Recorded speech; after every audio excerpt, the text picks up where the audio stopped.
Ramadan, Ramadan, Ramadan di hati Ramadan.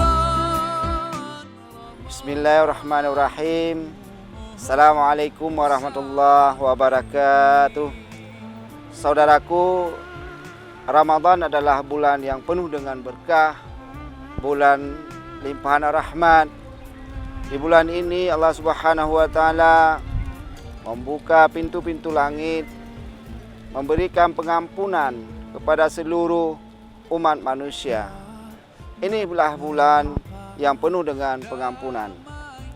Saya Mawardi Ali, Bupati Aceh Besar, mengucapkan selamat menunaikan puasa di bulan suci Ramadan 1442 Hijriah.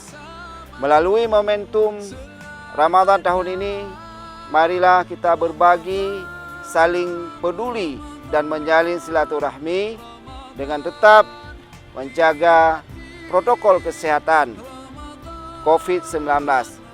Semoga Ramadan tahun ini diberkati dan diridai oleh Allah Subhanahu wa taala. Assalamualaikum warahmatullahi wabarakatuh. Ramadan